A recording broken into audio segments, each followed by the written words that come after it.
Hello दोस्तों, स्वागत है आपका my exam hub YouTube channel पे। तो आज के इस वीडियो में हम लोग डिस्कस करने वाले हैं जीके जीएस के जो है प्रैक्टिस सेट नंबर 6 डिस्कस करेंगे। ओके, इसमें इंपॉर्टेंट क्वेश्चन है बहुत सारे, उसको जो है एक एक करके सारे डिस्कस करेंगे। इससे पहले जो है 5 सेट अपलोड हो चुका है, अगर आप नहीं देखे हैं तो उसको भी देख सकते हैं। आपका जीके जीएस का क्वेश्चन जो है इसमें सारे बेहतर क्वेश्चन है। आपका जीके जीएस जो है वो अच्छे तरीके से प्रिपरेशन हो जाएगा किसी भी ऑब्जेक्टिव एग्जाम के लिए।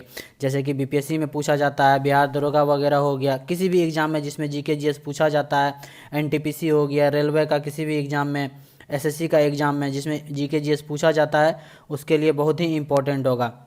ये वीडियो देखिएगा तो आपको पता चल जाएगा। और वीडियो जो है कभी भी देखते हैं तो शुरू से अंत तक वीडियो देखिए और सारे क्वेश्चन जो है अच्छे लेवल के हैं। और कमेंट करके लास्ट में ज़रूर बताइए कि कितना आपका क्वेश्चन सही हुआ। इससे आपको पता चलेगा कि आपका तैयारी जो है वो किस लेवल का है और अपना जीके जीएस को बूस्ट कर सकते हैं किसके थ्रू, एमसीक्यू के थ्रू। क्योंकि आजकल जो है एमसीक्यू ज़्यादा एमसीक्यू के रूप में ही मतलब एग्ज़ाम होता है, तो ये बेहतर रहेगा आपके लिए आने वाले अपकमिंग किसी भी एग्ज़ाम के लिए। तो इस वीडियो से संबंधित आपको पीडीएफ चाहिए तो मैं एग्जाम हब के नाम से टेलीग्राम चैनल है, आप उसको ज्वाइन कर सकते हैं। वहाँ जो है पीडीएफ आपको प्रोवाइड कर दिया जाएगा। ओके, तो चलिए एक एक करके सारे क्वेश्चन जो है डिस्कस करते हैं। इंपॉर्टेंट क्वेश्चन है सारे जीके जीएस के। पहला क्वेश्चन है, प्रथम जैन संगति किसके समय आयोजित की गई थी? प्रथम जैन संगति जो है वह किसके समय आयोजित की गई थी, ये बताना है आपको। एक बात और, यदि आप चैनल पर नए हैं तो सब्सक्राइब कर लीजिएगा और अपने दोस्तों के साथ भी ज़्यादा से ज़्यादा शेयर कर दीजिएगा। आपका सपोर्ट बहुत ज़रूरी है, आप जितना ज़्यादा सपोर्ट करेंगे उतना हमारे तरफ से भी एफर्ट रहेगा। ओके, तो चलिए इस क्वेश्चन का आंसर कर सकते हैं आप। प्रथम जैन संगति जो है किसके समय आयोजित किया गया था? अजातशत्रु, चंद्रगुप्त मौर्य, अशोक और बिंदुसार। किसके समय जो है ये आयोजित किया गया था प्रथम जैन संगति? तो ये आयोजित किया गया था किसके समय? चंद्रगुप्त मौर्य के समय। याद रखना आपको, इंपॉर्टेंट क्वेश्चन है।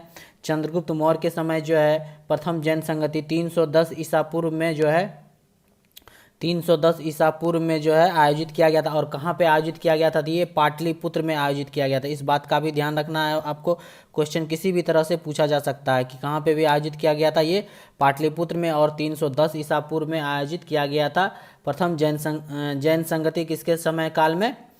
चंद्रगुप्त मौर्य के समय काल में। ओके, इस बात का आपको ध्यान रखना है। नेक्स्ट क्वेश्चन पे चलते हैं। नेक्स्ट है, बंदी जीवन किसकी कृति है? बंदी जीवन जो है वह किसकी कृति है, किसकी रचना है, ये बताना है आपको। अरविंद घोष, वरिंद्र कुमार घोष, बीजी तिलक, सचिंद्र नाथ सान्याल। बंदी जीवन जो वह किसकी कृति है? इंपॉर्टेंट क्वेश्चन है, प्रीवियस ईयर्स में पूछा भी गया है। तो इसका क्वेश्चन का आंसर हो जाएगा option number D, Sachindra Nath Sanyal. Option number D, Sachindra Nath Sanyal. ये जीके जीएस का सीरीज जो है बहुत ही इंपॉर्टेंट होगा आपको। अभी आपको लग रहा होगा कि नहीं कुछ नहीं है, ये उतना मज़ा नहीं आ रहा होगा, लेकिन सारे क्वेश्चन इसमें जो है इंपॉर्टेंट है। आप देखिए वीडियो शुरू से अंत तक देखिए, सारे क्वेश्चन अटेम्प्ट करने की कोशिश कीजिए और लास्ट में जो है कमेंट करके ज़रूर बताइएगा कि कितना क्वेश्चन आपका सही हुआ। ओके, सारे इंपॉर्टेंट क्वेश्चन आपको पता चल जाएगा कि आपका तैयारी जो है वह किस लेवल का है। ओके, सारे क्वेश्चन इसमें अच्छे लेवल के हैं। चलिए नेक्स्ट क्वेश्चन पे चलते हैं। नेक्स्ट, निम्न में से कौन सा युद्ध शेरशाह सूरी से संबंधित नहीं है, ये पूछा जा रहा है एग्जाम में। आजकल इस तरह का क्वेश्चन पूछने का ट्रेंड चला है कि कौन सा मतलब नहीं है, किसी भी क्वेश्चन में लगा के नहीं पूछ देगा। तो ये इसमें क्वेश्चन में पूछा है कौन सा युद्ध जो वह शेरशाह सूरी से संबंधित नहीं है? चौसा का युद्ध, सूरजगढ़ का लड़ाई, बिलग्राम का युद्ध, सामूगढ़ की लड़ाई।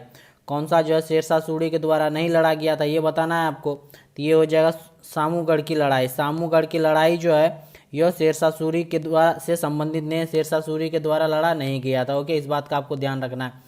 चौसा का युद्ध जो है ये कब हुआ था? ये हुआ था, एक्स्ट्रा फैक्ट आप लिख सकते हैं अपने नोटबुक में, नोट भी कर सकते हैं। चौसा का युद्ध जो हुआ था यह 1539 ईस्वी में हुआ था और शेरशाह सूरी और किसके बीच में हुआ था? हुमायूं के बीच में हुआ था। इस बात का आपको ध्यान रखना है, हुमायूं के बीच में हुआ था। शेरशाह सूरी और हुमायूं के बीच में हुआ था चौसा का युद्ध 1539 में। सूरजगढ़ का लड़ाई कब हुआ था? ये हुआ था 1536 में। ये आप नोट कर सकते हैं, 1536 में हुआ था सूरजगढ़ का लड़ाई। और ये हुआ था किसके बीच में? शेरशाह के बीच में हुआ था। शेरशाह के बीच में हुआ था और बंगाल के शासक महमूद शाह के बीच में हुआ था। किसके बीच में? महमूद शाह। याद रखना आपको, महमूद शाह के बीच में हुआ था ये लड़ाई। कौन सा? सूरजगढ़ का लड़ाई 1536 ईस्वी में। और बिलग्राम का युद्ध हुआ था कब? 1540 में। इंपॉर्टेंट है, सारे ईस्वी भी पूछ लिए जाते हैं। 1540 ईस्वी में बिलग्राम का युद्ध हुआ था, शेरशाह और हुमायूं के बीच में ही हुआ था। ये भी युद्ध शेरशाह और हुमायूं के बीच में हुआ था। और सामूगढ़ का लड़ाई कब हुआ था? ये 1658 ईस्वी में हुआ था। कब हुआ था? 1658 ईस्वी में हुआ था। शाहजहां का जो पुत्र था उसके बीच में हुआ था, उत्तराधिकारी युद्ध के लिए हुआ था।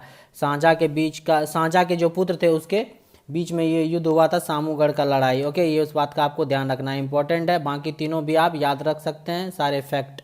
चलिए नेक्स्ट क्वेश्चन पे चलते हैं। नेक्स्ट, निम्नलिखित में से कहाँ से प्राचीनतम अस्थायी जीवन के प्रमाण मिले हैं? प्राचीनतम अस्थायी जीवन के प्रमाण जो वो कहाँ से मिले हैं? तो ये मिले हैं मेहरगढ़ से। कहाँ से मिले हैं? मेहरगढ़ से जो है प्राचीनतम अस्थायी जीवन के और कृषि के प्रमाण मिले हैं। इस बात का भी ध्यान रखना, ये भी क्वेश्चन एग्जाम में बहुत बार पूछा गया है कि कृषि का जो है कहाँ पे प्रमाण मिला है, तो मेहरगढ़ में मिला। ओके, इसका तिथि जो है लगभग 7000 ईसा पूर्व माना जाता है। कितना माना जाता है? 7000 ईसा पूर्व माना जाता है। प्राचीनतम अस्थायी जीवन के प्रमाण मेहरगढ़ से और कृषि का भी प्रमाण मिला है मेहरगढ़ से। याद रखना है, इंपॉर्टेंट क्वेश्चन है। नेक्स्ट क्वेश्चन पे चलते हैं। हड़प्पा सभ्यता से किस धातु की प्राप्ति नहीं हुई है? हड़प्पा सभ्यता से जो है कौन सा धातु का प्राप्ति नहीं हुआ? तो ये है लोहा। लोहा जो हुआ हड़प्पा सभ्यता के टाइम में प्राप्ति नहीं हुआ था, ये बाद में लोहा की खोज हुई थी। ध्यान रखना, आसान सा क्वेश्चन है, इंपॉर्टेंट है। नेक्स्ट है, किस सिख गुरु की हत्या मुगल शासक द्वारा की गई थी? किस सिख गुरु की हत्या जो है मुगल शासक के द्वारा की गई थी? दिए गए ऑप्शन में से गुरु अर्जुन देव, गुरु अंगद, गुरु गोविंद, गुरु हरकिशन। तो ये किया गया था गुरु अर्जुन देव जी का। गुरु अर्जुन देव जी का जो है हत्या जो है वो मुगल शासक के द्वारा किया गया था, जहांगीर के द्वारा। किसके द्वारा किया गया था? याद रखना आपको, जहांगीर के द्वारा किया गया था। गुरु अर्जुन देव का हत्या जहांगीर के द्वारा किया गया था। ये मृत्युदंड का सजा दिया था। दो ऐसे गुरु हुए थे जिनका जो है हत्या किया गया था मुगल शासक के द्वारा। एक थे गुरु अर्जुन देव जिसका जो जहांगीर किया था, और एक गुरु तेग बहादुर। तेग बहादुर जो है, तेग बहादुर के भी हत्या जो है किए थे कौन? ये किया था औरंगजेब किया था। औरंगजेब करवाया था तेग बहादुर का हत्या। इस बात का आपको ध्यान रखना, औरंगजेब के द्वारा करवाया गया था। इंपॉर्टेंट है, याद रखना, तेग बहादुर का औरंगजेब और गुरु अर्जुन देव का जहांगीर। ओके, उम्मीद करते हैं ये सारे फैक्ट जो है आपके लिए हेल्पफुल साबित करेंगे, यूजफुल होंगे। चलिए नेक्स्ट क्वेश्चन पे चलते हैं। नेक्स्ट है, किस मुगल बादशाह ने शाहरुख नामक सिक्का चलवाया था? किस मुगल बादशाह ने शाहरुख नामक सिक्का चलवाया था? तो ये बाबर के द्वारा चलवाया गया था। किसके द्वारा? बाबर के द्वारा जो है सम्राट, मुगल सम्राट जो मुगल वंश का जो स्थापना बाबर के द्वारा ही किया गया था। ओके, 1526 ईस्वी में जो है पानीपत का युद्ध जो है इब्राहिम लोदी को हरा के उसके बाद जो है मुगल सम्राट का स्थापना किया, मुगल साम्राज्य का। और इसी के द्वारा जो है शाहरुख नामक सिक्का, काबुल में शाहरुख नामक सिक्का चलाया गया था। ओके, इस बात का आपको ध्यान रखना है। ओके, तो चलिए नेक्स्ट क्वेश्चन पे चलते हैं। नेक्स्ट क्वेश्चन है, विभिन्न युद्धों के कालक्रम के अनुसार व्यवस्थित कीजिए। सब युद्ध का दिया हुआ उसका कालक्रम आपको व्यवस्थित करना है। कौन सा युद्ध कब हुआ था, कौन सा पहले हुआ, फिर उसके बाद हुआ, फिर उसके बाद हुआ, ये बताना है आपको। सबसे पहले देखते हैं, जब तक इसका ईस्वी नहीं पता रहेगा आपको तो आप व्यवस्थित नहीं कर पाएंगे। सामूगढ़ का युद्ध कब हुआ था? तो ये हुआ था 1658 ईस्वी में। आप ये नोट भी कर सकते हैं, 1658 ईस्वी में हुआ था सामूगढ़ का युद्ध। खानवा का युद्ध कब हुआ? ये हुआ 1527 में। 1527 में हुआ खानवा का युद्ध। और घाघरा चौसा का युद्ध कब हुआ? ये हुआ 1539 में। 1539 में, 1539 में। और घाघरा का युद्ध कब हुआ? ये 1529 में। तो आप देख सकते हैं कि सबसे पहले कौन सा युद्ध हुआ? सबसे पहले हुआ खानवा का युद्ध। कौन हुआ? खानवा का युद्ध हुआ सबसे पहले। उसके बाद कौन हुआ? 1527 के बाद 1529, उसके बाद हुआ घाघरा का युद्ध। आप देख सकते हैं 2 और 4 किस में है? इसमें है, इसमें है। उसके बाद कौन सा युद्ध हुआ? उसके बाद 1539 में चौसा का युद्ध हुआ। ठीक, तीन यहाँ पे, लेकिन यहाँ 3 नहीं है, तो ऑप्शन नंबर आपका ए सही हो जाएगा। ओके, उसके बाद हो गया सामूगढ़ का युद्ध। आप याद रख सकते हैं, सारे डेट जो है ईस्वी पूछे जाते हैं डायरेक्ट। खानवा का युद्ध 1527, घाघरा का युद्ध 1529, चौसा का युद्ध 1539, सामूगढ़ का युद्ध 1658। सामूगढ़ का युद्ध कब हुआ था? 1658। ओके, उम्मीद करते हैं ये क्वेश्चन जो है आपसे सॉल्व हो गए होंगे और समझ में आ गए होंगे आपको। चलिए नेक्स्ट क्वेश्चन पे चलते हैं। नेक्स्ट है, किस सूफी संत को महबूब इलाही के नाम से जाना जाता है? किस सूफी संत को जो है महबूब इलाही के नाम से जाना जाता है? ये जाना जाता है शेख निजामुद्दीन औलिया को। शेख निजामुद्दीन औलिया को जो है महबूब इलाही के नाम से जाना जाता है। इस बात का आपको ध्यान रखना। ओके, इंपॉर्टेंट क्वेश्चन है, एग्जाम में पूछ लिया जाता है। नेक्स्ट क्वेश्चन पे चलते हैं। भारतीय अकाल संहिता 1883 का निर्माण किस आयोग द्वारा किया गया था? 1883 का जो भारतीय अकाल संहिता था उसका निर्माण जो है किस आयोग के द्वारा किया गया था, ये बताना है आपको। तो ये किया गया था किसका, कौन सा आयोग के द्वारा? स्ट्रेची आयोग के द्वारा। ऑप्शन नंबर ए सही हो जाएगा। स्ट्रेची आयोग जो है कब बना था? ये 1878 ईस्वी में बना था।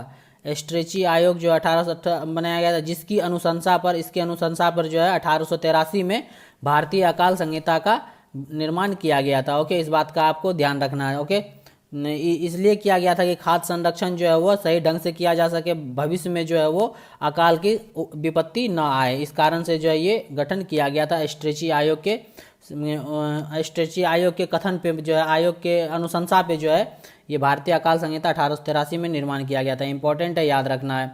नेक्स्ट क्वेश्चन चलते हैं। अखिल भारतीय ट्रेड यूनियन कांग्रेस के पहले अधिवेशन की अध्यक्षता किसने की थी? पहले अधिवेशन की अध्यक्षता किसके द्वारा किया गया था, ये बताना है आपको। पहले अधिवेशन की अध्यक्षता किसने किया था? All India trade union Congress. तो ये किया गया था लाला लाजपत राय के द्वारा, याद रखना है। इससे संबंधित जो है, इस क्वेश्चन से संबंधित दो तरह के क्वेश्चन बनते हैं। कौन?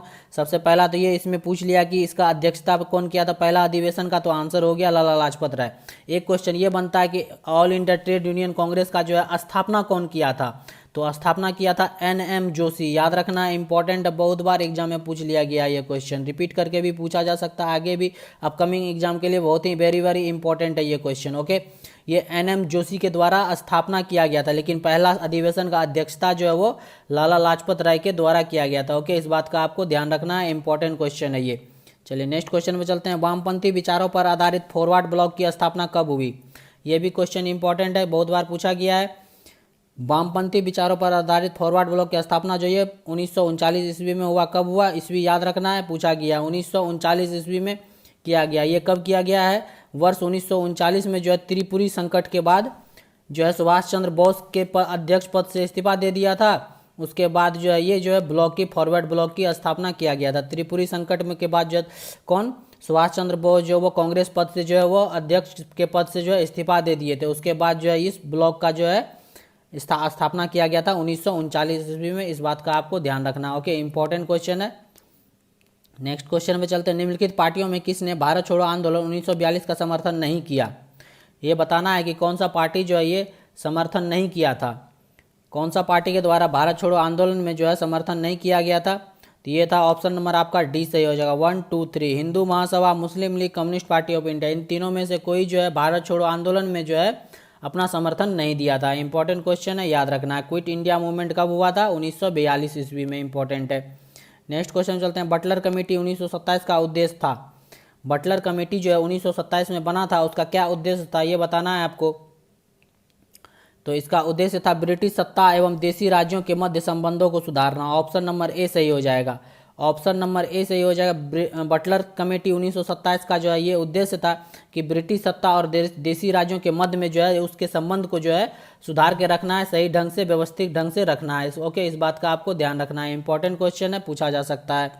नेक्स्ट क्वेश्चन चलते हैं। भगत सिंह और बटुकेश्वर दत्त ने केंद्रीय विधानसभा में इसके विरोध में बम फेंके थे। किसके विरोध में बम फेंके थे ये बताना है आपको। तो ये फेंके थे किसके विरोध में बम?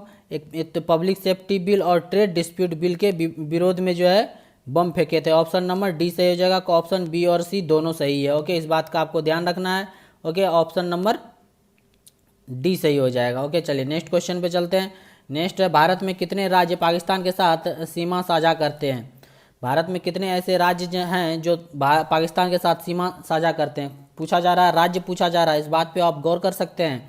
तो ऑप्शन नंबर हो जाएगा 3।